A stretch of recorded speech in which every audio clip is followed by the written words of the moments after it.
There comes a time when you realize you can't keep lowering your frequency just to have company.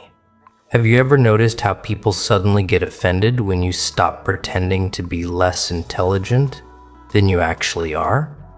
It's fascinating. You don't insult anyone. You don't argue. You just stop dumbing yourself down, and suddenly you're difficult, arrogant, or too deep. It's almost like refusing to play dumb. Feels like an act of rebellion in a world addicted to mediocrity. Studies in social psychology actually show that people tend to dislike those who make them feel intellectually insecure, even subconsciously. In other words, your mere existence can trigger someone's ego without you uttering a single condescending word. That's how fragile most social circles are. You'd think being smart, aware, and self-respecting would be qualities people celebrate. But for the chosen ones, it's the opposite. Your clarity is treated like a crime scene. They don't want to understand you. They want to shrink you to their comfort level. You can literally watch the room tense up the moment you speak from truth instead of trend. And the irony, the same people who secretly Google what you just said will later accuse you of thinking you're better than everyone. No, Sandra, I'm just allergic to conversations about reality TV and recycled drama. But here's the twist. Your refusal to dilute your mind is not arrogance. It's alignment. You weren't born to speak in sound bites. You weren't made to fit into mental cages built by people who fear their own potential. So when they get irritated that you won't dumb yourself down to socialize, it's not because you're hard to understand. It's because you remind them how much they've stopped trying to grow. This is where we dig deep. Because today we're going to expose the truth behind why your intelligence, your discernment, and your refusal to conform have been pissing people off since the moment you stopped apologizing for your evolution. Clears throat. Number 1. You're not too much. They're just unused to substance. People don't get angry at you because you're confusing. They get angry because you make them realize how shallow they've become. You walk into rooms carrying depth, and depth has a strange way of exposing what's hollow. Most people build their confidence on group approval, not self-awareness. They survive through imitation, copying each other's opinions, humor, and energy just to stay accepted. So when someone like you walks in, someone who doesn't need to pretend, who doesn't flatter for belonging, who doesn't chase validation, you instantly disturb their social balance. It's not that they hate intelligence, they hate what your intelligence reflects back to them. It reminds them of all the parts of themselves they've silenced to fit in. When you speak truth without sugarcoating, you're not attacking anyone, but their egos interpret it as an ambush. You bring a mirror they never asked to see, and mirrors are rarely comfortable things. It's easier for them to call you too serious or hard to relate to than to admit they've settled for shallow connections because real ones require growth. You're not too much. You're simply operating at a level that forces others to question how little they've been demanding from life. That's why they say you make things deep. No. Clears throat. You just stopped pretending everything was okay when it wasn't. You refuse to laugh at what's toxic, to agree with what's senseless, or to clap for what's empty. The level of honesty doesn't blend well in social environments built on mutual delusion. What they call arrogance is often just authenticity without apology. You're not trying to impress anyone, you're trying to stay real. But to people who've confused blending in with being kind, your presence feels like a threat. They crave simplicity. Not because life is simple, but because they don't want to think.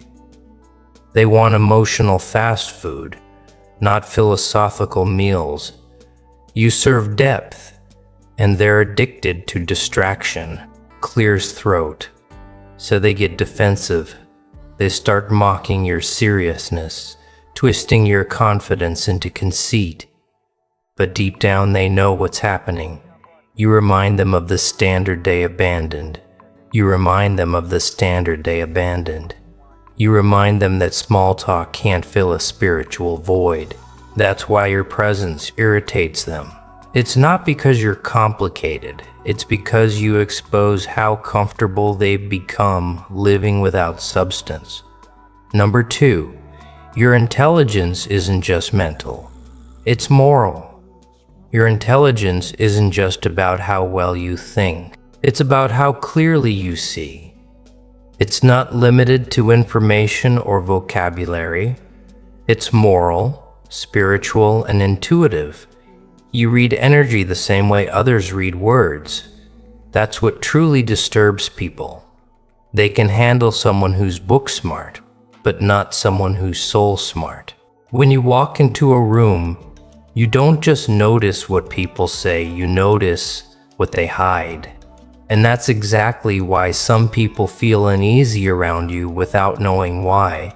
Your intelligence doesn't play along with performance. You can sense when someone's pretending, when kindness is fake, or when motives are mixed. You've learned to see through charm, manipulation, and forced humility. And that's what people find unsettling.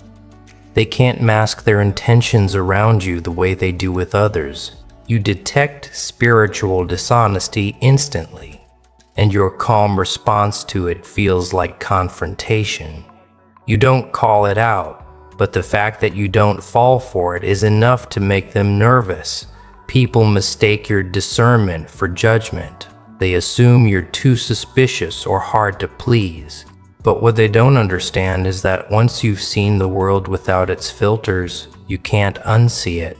You can't pretend not to notice hidden manipulation just to keep the peace.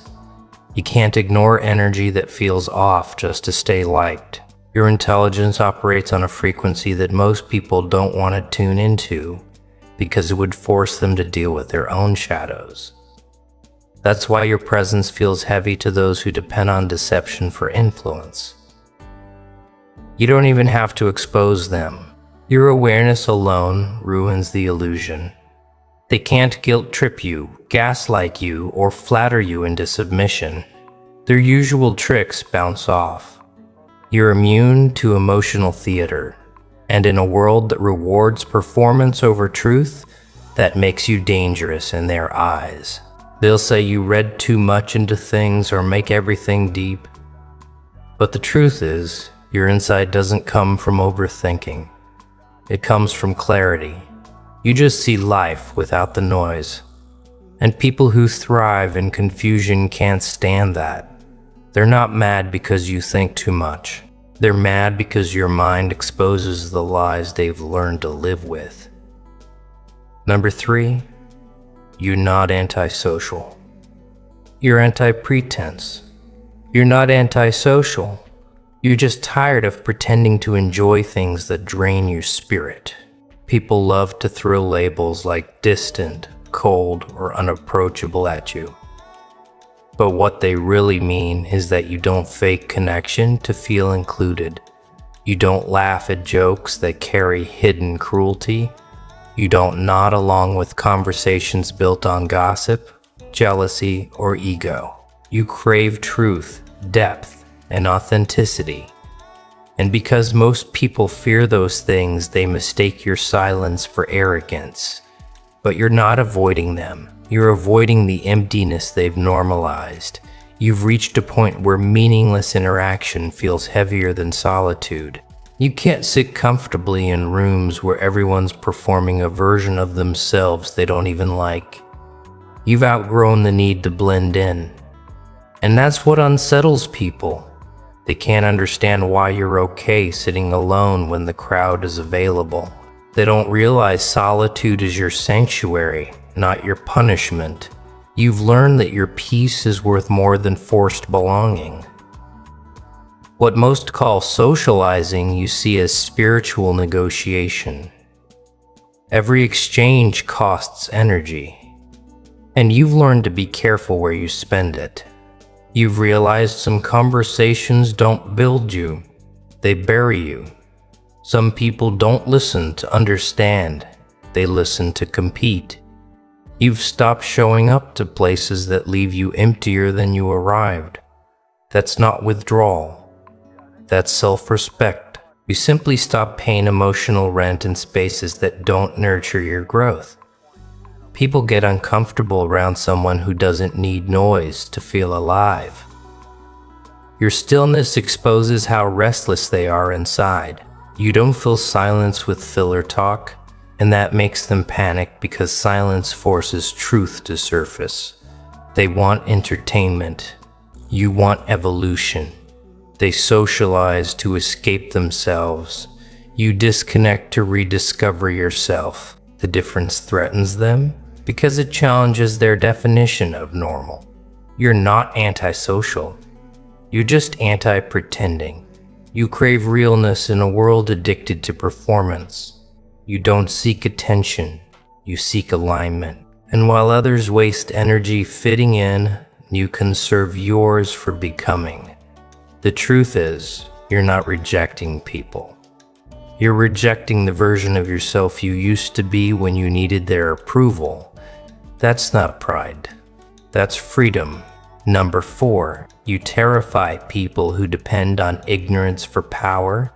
You terrify people who depend on ignorance for power because your awareness dismantles the very illusions that keep them in control. Most social and professional hierarchies survive by keeping people uninformed, distracted, or emotionally reactive. The moment you step in with clarity, you shatter the spell. You see through their manipulation, and they can't stand it. They rely on confusion to maintain superiority. But you refuse to play dumb, and that's what makes you unmanageable. People who thrive on control hate those who can't be easily baited. They're used to using guilt, charm, fear, or authority to get their way. But you become immune to emotional blackmail. You've seen too much, learned too much, evolved too far. You can sense when someone's trying to play games with your empathy, and you quietly refuse to participate. That refusal doesn't just frustrate them, it exposes them. Because without someone to manipulate, they lose relevance. Their power has always depended on keeping others beneath them in awareness. And when you rise above that, they start panicking. Your intelligence isn't threatening because it's loud. It's threatening because it's calm. You don't argue, you just understand. You don't attack, you just see. And people can't fight what they can't confuse. You become the one person in the room they can't psychologically disarm. It's not about arrogance, it's about integrity. You simply refuse to be ruled by lies. And in a world where most people sell their peace for acceptance, that level of inner authority looks like rebellion. You expose the imbalance in systems that pretend to be fair. You reveal the manipulation hiding behind rules, the control disguised as tradition, and the deceit wrapped in good intentions. You don't buy narratives, you question them. That's dangerous to anyone who profits from blind obedience. You don't seek conflict, but your clarity creates it, because truth naturally disturbs everything built on falsehood. They call you difficult, rebellious, or arrogant, not because you are, but because they can't deceive you. You've reached a stage where your awareness is protection, not pride. You've outgrown their tools of control, and they hate that you can't be colonized by fear or ignorance. That's why they're uncomfortable around you. You represent a freedom they can't fake. Number 5. Your depth makes their masks malfunction. Your depth makes their masks malfunction because you don't respond the way they're programmed to expect. Shallow people depend on emotional reactions. They need outrage, defensiveness, guilt, or validation to keep control of the conversation. You don't give them that. You observe, you study, you understand. And in a world addicted to noise, being unbothered is power. Your calmness forces them to face the emptiness behind their performance. When you don't react, their script loses its rhythm. They can't manipulate someone who sees through the stage lights. People who thrive on chaos always assume control lives in the loudest voice. But your strength lives in composure. They can't provoke you, and that unsettles them. They'll try sarcasm, guilt-tripping, emotional guilt, even fake vulnerability, anything to get a reaction. But you don't bite. You already recognize the pattern. Clears throat. You know the difference between someone expressing emotion and someone using emotion as a weapon. And the moment you stay centered, their tactics lose power. Your peace becomes their mirror. And it shows them how much of their identity depends on creating disorder. They misread your self-control as indifference. But it's not that you don't feel, it's that you refuse to let feelings be used against you. You've learned that most people don't want resolution. They want an audience for their dysfunction.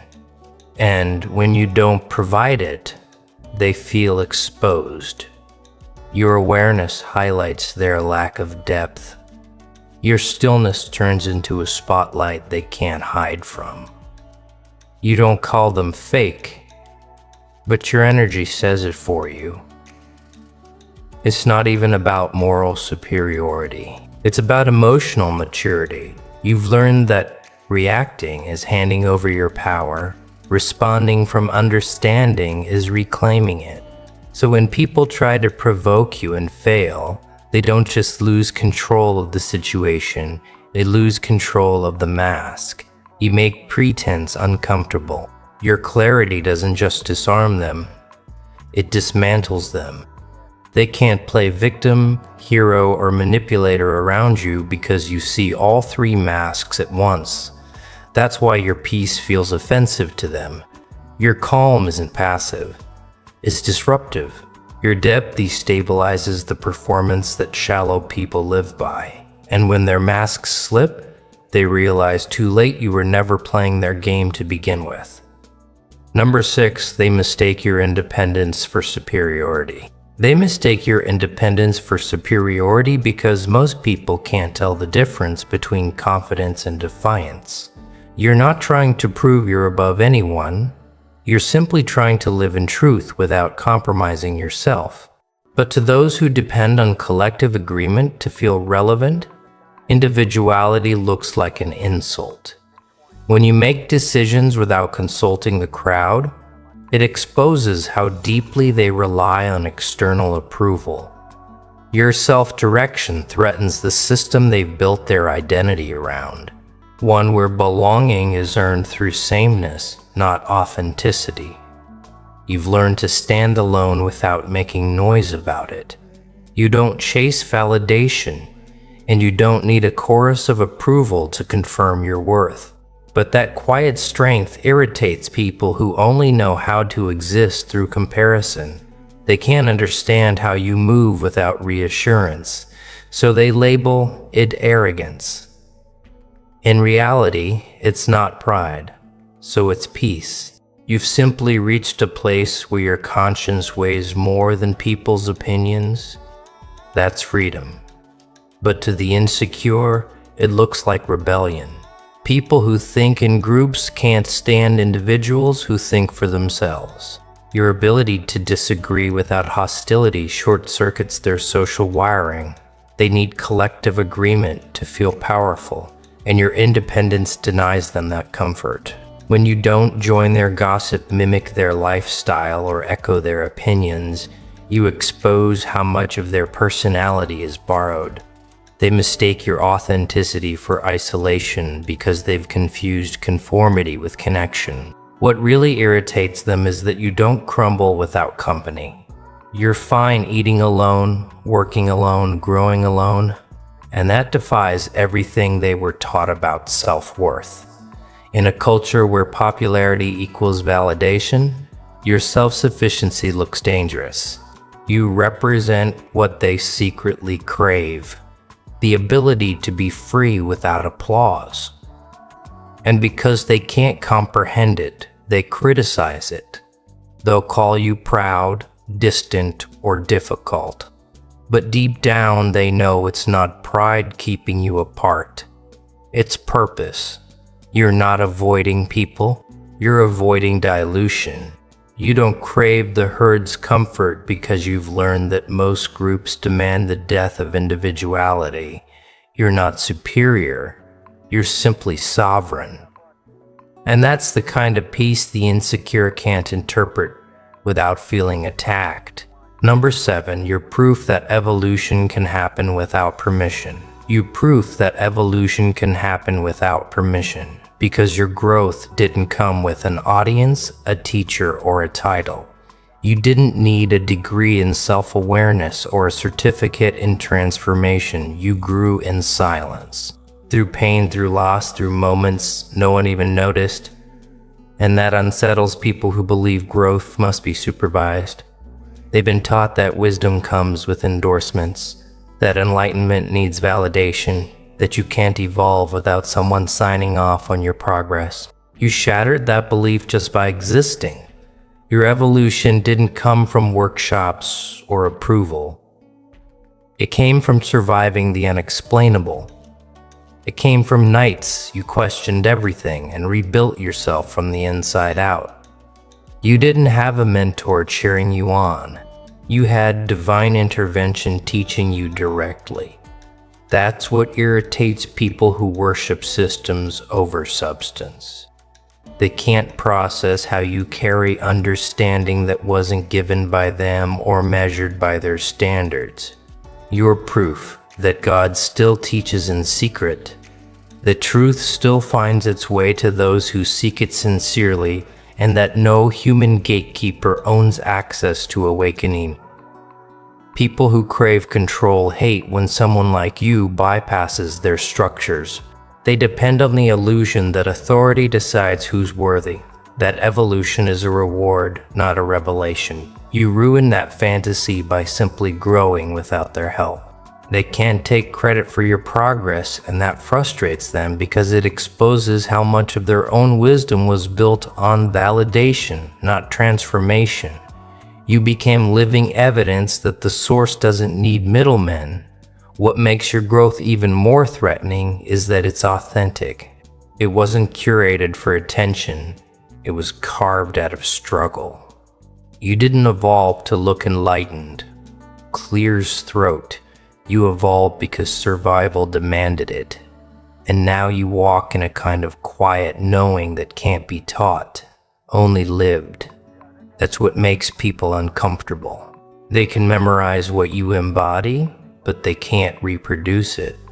You're not arrogant for growing beyond what they expected.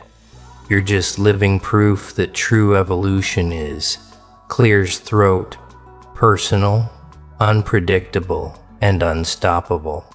You didn't wait for permission because your soul understood something they forgot. Evolution isn't granted. It's chosen, and you chose it long before they believed you could. Number 8, your self-respect is a threat to their dependency. Your self-respect is a threat to their dependency because you've proven that peace can exist without an audience. You no longer chase attention, approval, or inclusion, and that breaks the unspoken rule of social survival. Most people are trained to confuse being liked with being safe. They'll say yes when they mean no, agree when they disagree, and laugh when they're uncomfortable. All to maintain connection. You stop doing that, and that's what makes you dangerous to the insecure. You're living proof that fulfillment doesn't need permission and that truth makes them uneasy. You've chosen peace over popularity, and in a world built on validation addiction that feels like rebellion, you don't compromise your boundaries just to avoid being misunderstood. You don't apologize for protecting your time or saying no. That kind of self-respect is alien to people who've been conditioned to trade authenticity for acceptance. They depend on others to tell them who they are. And when you refuse to play that game, it reveals how empty their identity really is. Your stability reminds them that their peace has been outsourced, and they hate being reminded of that. They can't manipulate you through guilt because you stop seeking approval. They can't control you with exclusion because solitude doesn't scare you anymore. You've learned that being alone isn't the same as being lonely, and that discovery liberates you but terrifies them. Their entire self-worth is built on belonging to circles that drain them. You broke that cycle, and your freedom exposes the weakness in their dependency. To those trapped in people-pleasing, your independence looks selfish. They don't understand that self-respect is not ego. It's emotional adulthood. You no longer hand your peace to anyone just to keep the peace. You don't beg to stay where your spirit isn't welcomed. And that kind of integrity unsettles people who measure love by how much they can control someone. You become the walking contradiction they can't decode. Calm without company, joyful without validation, grounded without approval. Your existence alone challenges their entire belief system. They call it pride, but it's actually healing because you've discovered what they still fear to learn. That peace isn't something people give you, it's something you stop letting them take. Number 9. They can't bond without belittling. They can't bond without belittling because, for most people, mockery has become the glue that holds their relationships together. Their version of fun often depends on tearing someone down, even themselves. The sarcasm, the fake laughter, the gossip disguised as banter, it's all a way to avoid depth. It's not real joy, it's shared insecurity. They pick targets, make jokes at others' expense, or trade self-deprecating humor just to feel connected. It's emotional cannibalism, devouring others' dignity to feed their sense of belonging. But when you don't join in, you expose how twisted that kind of bonding really is. You don't find weakness entertaining because you know what it feels like to be on the receiving end of ridicule. You've seen how laughter can hide cruelty. You understand that most funny people aren't actually confident. They're just scared of silence, scared of sincerity, scared of being seen without armor. And when you don't play along, when you choose empathy over mockery, they start squirming. It's not because you're boring, it's because you make them aware of how mean they've become.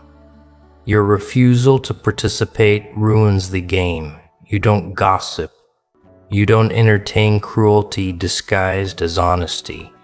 You don't join group teasing just to look relaxed. That makes you the unspoken conscience of the room, and that's a role no one wants to face. You don't have to lecture them. Your silence does it for you. The moment you don't laugh at someone's pain, they feel the weight of what they said. You turn the mirror back on them without even trying. To people who bond through negativity, kindness looks like judgment. They'll call you uptight, distant, or too sensitive.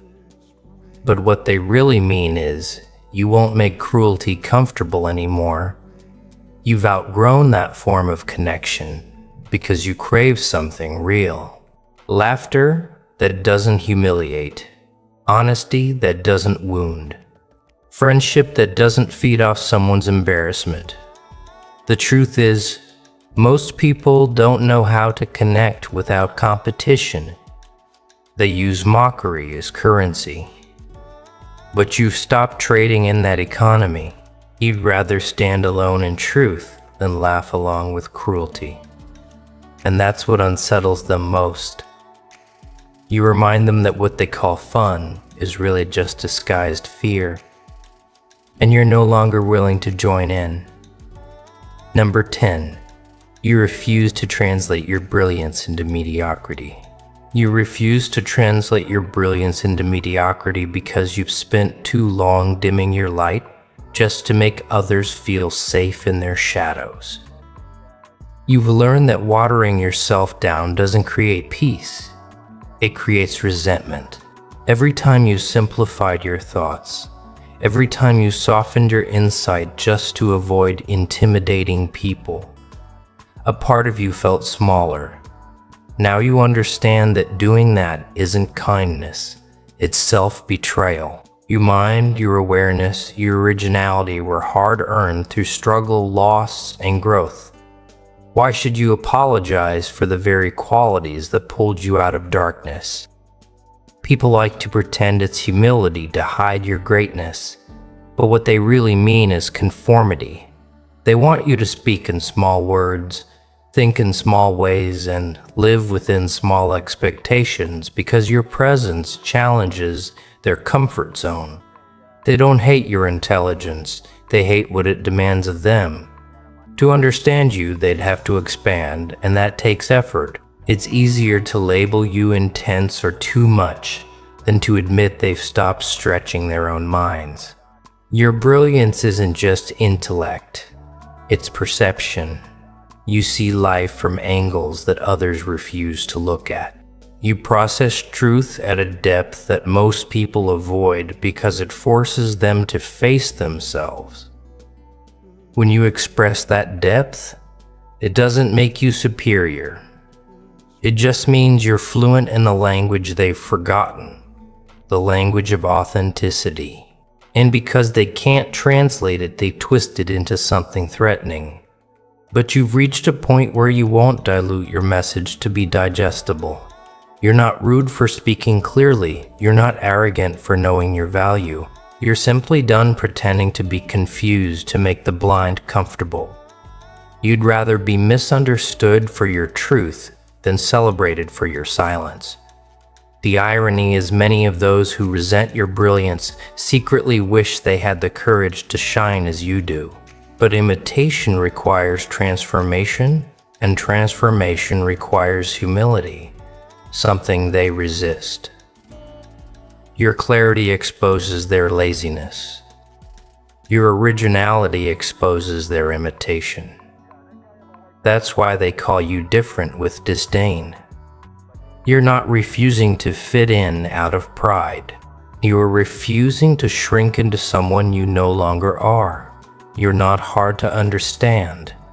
They just don't want to grow enough to meet you where you are. Number 11, you're not lonely. You're an intellectual quarantine. You're not lonely. You're an intellectual quarantine. And that distinction matters more than people think. You didn't withdraw because you're cold, antisocial, or bitter. You withdrew because constant exposure to surface-level energy started to infect your clarity. You realized that not every conversation feeds you. Some deplete you. Some people don't talk to understand, they talk to drain. And when you began to notice how heavy your spirit felt after being around certain individuals, you knew it was time to protect your atmosphere. You're not hiding, you're detoxing. You're cleansing your environment of people who confuse connection with consumption. Because truthfully, most of what passes for bonding today is just emotional leeching. People unloading chaos without ever refilling peace. You got tired of having to shrink your insight just to keep the room comfortable? You got tired of sitting at tables where depth was treated like danger? So you left, not out of arrogance, but preservation. This solitude you've chosen isn't a punishment. It's refinement. You're learning to hear your own frequency without static. You're discovering what your energy feels like without other people's projections attached to it. You're realizing that peace isn't found in people. It's maintained in boundaries. That's what they don't understand. You're not antisocial. You're selective. You'd rather have a quiet mind than a crowded room full of shallow noise. People mistake this quarantine for loneliness because they can't comprehend a life not powered by validation. They need to be seen to feel real. You only need to be aligned. While they chase attention, you're nurturing awareness.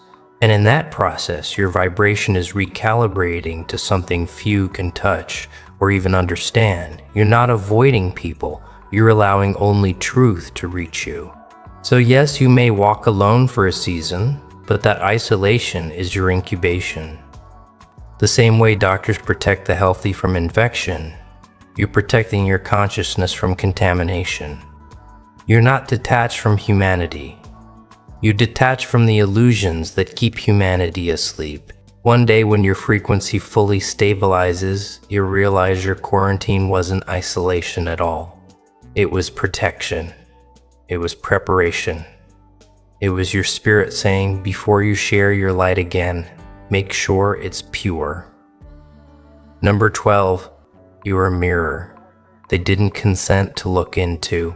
You're a mirror they didn't consent to look into. And that unsettles them more than anything you've ever said or done. Your presence doesn't just show them you, it shows them. It reveals the cracks in the persona they've worked so hard to maintain. You don't have to correct, criticize, or even hint at their inconsistencies. Your very authenticity pulls back the curtain on their performance. Suddenly, all the shortcuts, the lies, the excuses, and the false humility they've built their identity on become visible, not to you, but to themselves. And for someone who's made an entire life out of appearances, that's terrifying. They feel judged because in your company they can't escape their own reflection. You're not projecting anything onto them. You're just standing firmly in who you are. That stability makes their shifting masks obvious. When you don't take the bait to flatter their ego or participate in their games, it interrupts the feedback loop they rely on to feel righteous, clever, or superior. Without that loop, they're left with nothing but the truth about themselves. And most people aren't prepared to face that truth. You don't condemn them. You don't need to. Your authenticity does all the work. It's not even intentional, it's energetic. When you've done the work to align who you are with who you appear to be, you naturally shine a light on the areas where others are fragmented. That's why they get defensive or even hostile around you. It's not you they hate. It's the part of themselves they've been avoiding. You've essentially become a silent referee in a game they're losing against themselves.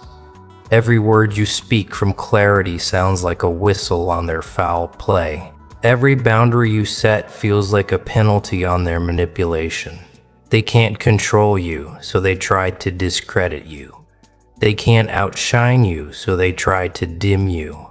But none of it changes the fact that in your presence, their masks malfunction, clears throat, and deep down, even if they resent you for it, you're the proof they could also live authentically if they had the courage. Number 13, your detachment is a superpower, not clears throat, a defect. Your detachment is a superpower, not a defect. And deep down they know it. They call it coldness because they can't comprehend a connection that isn't rooted in need. They've been conditioned to believe that love equals constant access, that friendship equals unfiltered availability, and that validation equals belonging. So when you stop playing by those rules, it looks like rejection to them, but it's actually freedom for you. You've stopped trying to fit where authenticity can't breathe, and that is something few people ever dare to do. You learned that proximity without alignment is poison. Just because someone is near doesn't mean they're good for your spirit. Just because they call it a bond doesn't mean it's not a chain. You began to see how many so-called relationships were built on obligation, emotional blackmail, or unspoken contracts. I'll feed your ego if you feed mine. Once you noticed that pattern, clear's throat, you couldn't unsee it. And that's when detachment became not just a choice, but a lifeline. Your refusal to chase proximity with people who drain your essence is an act of divine rebellion. It's you saying, I will no longer invest my peace into people who profit off my depletion. You're not rejecting connection, you're rejecting corruption. You're not dismissing love, you're dismissing its counterfeits. That's what they can't stand. You've exposed the hollowness of relationships built on performance, guilt, or manipulation by simply walking away from them. You're no longer seduced by access. You crave alignment. You no longer view being let in as a privilege when the space itself is toxic. You'd rather be at peace on your own than popular in an environment where your essence is slowly dying. This terrifies people who equate belonging with self-betrayal, because you've proven that fulfillment without their approval is not only possible but powerful. That's why they're mad. You don't beg for entry into prisons they call friendships. You don't accept invitations to tables where the price of admission is your self-respect. And without even trying, you've become the living proof that freedom doesn't come from more connections. It comes from better boundaries. In a world addicted to attachment, your detachment is a revolution. Number 14, you're not avoiding people. You're preserving frequency. You're not avoiding people. You're preserving frequency. And that distinction is what most can't grasp. In a culture where constant access is equated with kindness, stepping back is seen as arrogance. But you've learned through experience that every interaction has a cost. Every conversation is a transaction of energy. Words aren't just sounds, they're carriers of vibration. They shape mood, thoughts, even the way your body feels after you leave a room. Some people don't just talk, they siphon. Some environments don't just drain, they dilute. And over time you begin to see the pattern. Your spirit felt bankrupt after spending too much time in the wrong frequencies, so you became deliberate. You started treating your attention and your presence like currency. You realized not every invitation deserves an RSVP, and not every person deserves an open channel. This isn't about elitism, it's about stewardship. You're not hoarding your energy. You're protecting it from inflation, from being spent on interactions that yield nothing but exhaustion. Just like you wouldn't pour your savings into a failing business, you no longer pour your intellect and empathy into conversations that strip you of clarity. This choice unsettles people because it forces them to confront how careless they are with their own energy. They mistake your discernment for judgment because they've never learned to value their frequency. They've normalized being drained. They think tolerating low vibrations is connection.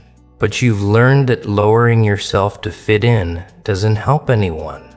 It just keeps everyone stuck. By preserving your frequency, you're actually preserving your ability to give, create, and show up authentically when it truly matters. Your refusal to engage isn't arrogance. It's energy economics. It's you choosing high-return interactions over high-drain ones. It's you saying no, not because you dislike people, but because you love yourself enough to not go spiritually bankrupt. And in a world where constant noise is the norm, your silence becomes not an absence, but a signal. Your peace has value. You're not avoiding people. You're mastering the art of choosing who, what, and where your energy will multiply rather than disappear. What we've explored today is not just a list of observations. It's a revelation about why you, the chosen one, operate differently from everyone around you.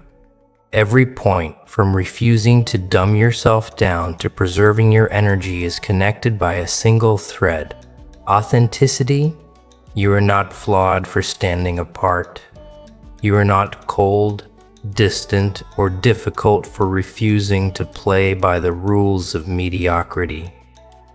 Every moment you've chosen integrity over approval, depth over distraction, and alignment over access. You've been building a life that the unprepared can't comprehend. That's why your presence disrupts, your clarity unsettles, and your independence terrifies those addicted to surface-level thinking. The truth is, the world has never really known what to do with someone like you. People are conditioned to fear reflection, to depend on conformity, and to measure worth through approval. You, however, exist outside of that system. You've evolved without permission. You've preserved your frequency, nurtured your self-respect, and refused to dilute your brilliance. That refusal is not arrogance, it is responsibility. You are the walking, living proof that depth, awareness, and spiritual evolution cannot be regulated by social norms, institutions, or shallow expectations. You become a mirror for everyone who tries to pretend, a quiet force exposing manipulation, superficiality, and emotional dependency.